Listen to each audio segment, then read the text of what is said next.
All right, this is Vaughn Richter with Exam 1, Submission 1.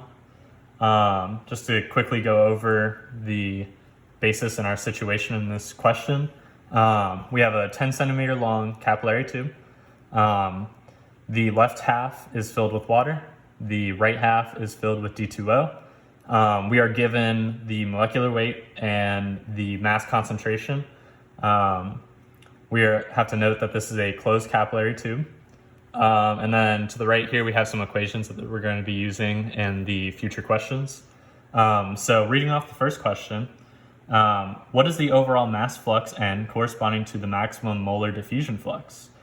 All right, so to start, we're given a hint to consider where the maximum diffusion flux occurs. So this will most likely occur in the middle because this is where our water and D2O interact the most, and at 0.1 seconds, we're told that there is a maximum molar diffusion flux of 2.78 moles per meter squared per second. And from this, we can say that the maximum molar diffusion flux of our moles per meter squared per second is correlating to our water component, because this diffusion is going to be moving to the right in the positive direction, and it's given as a positive value. That being said, we can also consider the equation 1-118, where the sum of all of our molar diffusion fluxes will equal 0. So that's essentially saying that JH2O plus JD2O is going to equal 0. And if we already know that this molar diffusion flux of water is 2.78, then we know that our D2O has to have a molar diffusion flux of negative 7.8. So we can write that down right over here.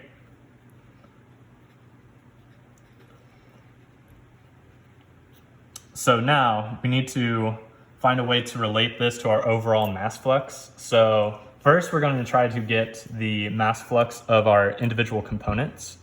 And that can be done simply by doing some dimensional analysis and noting that in order to get to a mass flux, we need this moles to change into kilograms.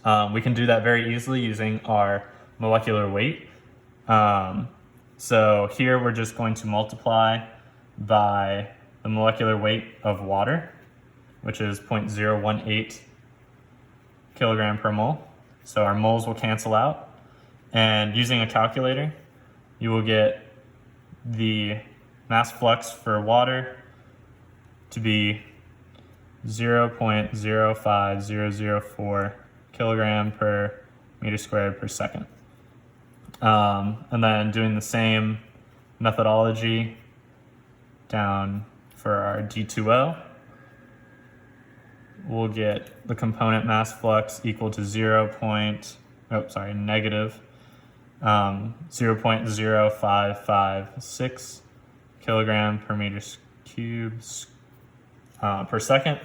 And then from here, we can find our overall mass flux by adding the mass flux of water and D2O components, which we're solved for right here. From this and using a calculator, you can get negative 0.00556 kilograms per meter squared per second. What this is saying is overall, the mass flux will be 0.00556 kilograms per meter squared per second. And the negative z direction, because we have our negative value here, this kind of makes sense because our deuterium, or our D2O, is heavier than our water. So it's going to have a net movement to the left in order to reach an equilibrium state. And this is kind of shown by the molecular weight and density being higher than that of water. And then for the second part of the question, it says to calculate the concentration of water at this location. The concentration of water at this point is essentially going to be that of pure water because it's only at 0.1 second and there's not exactly a lot of mixing going on right now. So what you can do for this is say the concentration is equal to the moles per volume. This doesn't really help us out too much, so what we can do is we can say that moles is equal to our mass over our molecular weight, and that will get us C equals mass over volume times molecular weight. And from this, you can notice that mass over volume is just our mass concentration, aka density, which now can be represented as C equals our mass concentration divided by our molecular weight. For this, we can just plug in our mass concentration as well as our molecular weight for water to figure out our concentration. That being said, we can also do the same for D2O, which I will do because it will help us for our next question. So the concentration of water on just this left half is going to be 55,555 moles per meter cubed. In our future graphs, we can also represent this as 55.555 moles per liter or molar. Likewise, our concentration of D2O is going to be 55,000.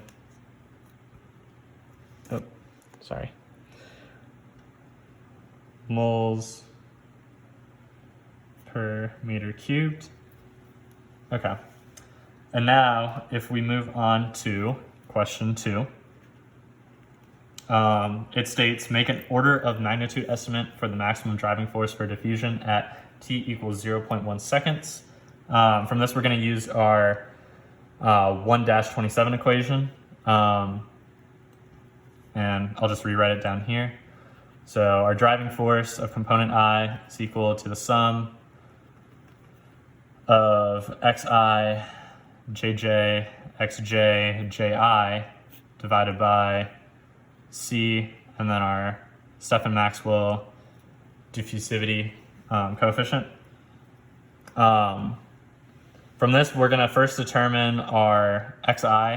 In this case, we're going to say I is H2O and our J is D2O. So our XH2O is simply our mole fraction. So this is going to be a mole fraction of our entire capillary tube. So the concentration that we determine here is only on the half of the capillary tube. Therefore, when we calculate this, we're going to have to double the volume. And when we double the volume, we're going to have to half the concentration as a whole. So our equation is going to end up being half the concentration of water divided by the total concentration, which is going to simply be 55,555 plus 55,000, which is going to give us 110,555.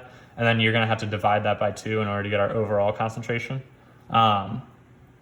That will end up coming out to be 0.503. And then that being said, do the same thing for D2O, where our concentration of D2O divided by 2 divided by our overall concentration is going to be equal to 0.497. This can simply be done by taking 1 minus X H2O as well, but just to double check our work, we're going to do this. We'll end up plugging that into this equation. We already have our J of deuterium, or D2O, and our J of water. We have our overall concentration. We have our mole fractions. The only thing we don't have now is our Stefan-Maxwell diffusivity coefficient, and that is simply going to be 10 to the negative 9th meters per squared second. This is because we have an ideal mixture because water and D2O are isotopes of each other, with D2O just having one extra neutron. And this 10 to the negative ninth is just an estimate for all ideal liquids. So plugging in this value, this value, this value, this value, and this value into this equation properly, we'll end up getting a driving force for water to be negative 50,292.16 inverse meters. Overall, we're just looking for the magnitude. So this will be about 5 10 to the fourth inverse meters. That being said, we can also calculate this for D2O, which will have the exact same overall magnitude, except it will return a positive value and have overall the same magnitude. All right, so now we got that out of the way. Our third part of the question is to carefully sketch initial, intermediate, and final mass transport profiles, and making sure that we label all of our axes properly for these 4 given scenarios. First, we're going to go over our mass concentration, then our molar concentration, then our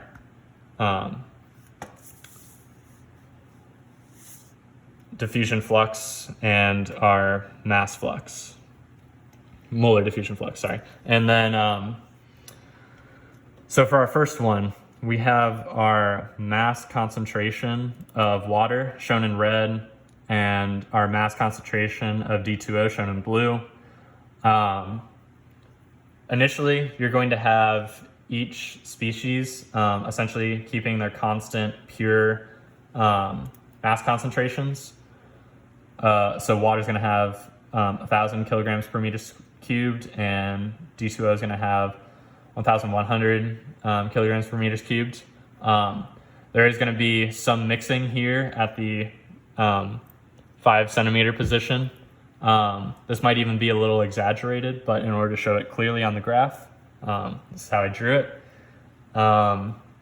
Then when you get to your intermediate step, you're going to have slightly more mixing throughout. So it's not going to just occur in this small, like about 5 centimeter mark. It's going to occur within, let's say, like 3 to 7, 3 to 8 centimeters, somewhere around there.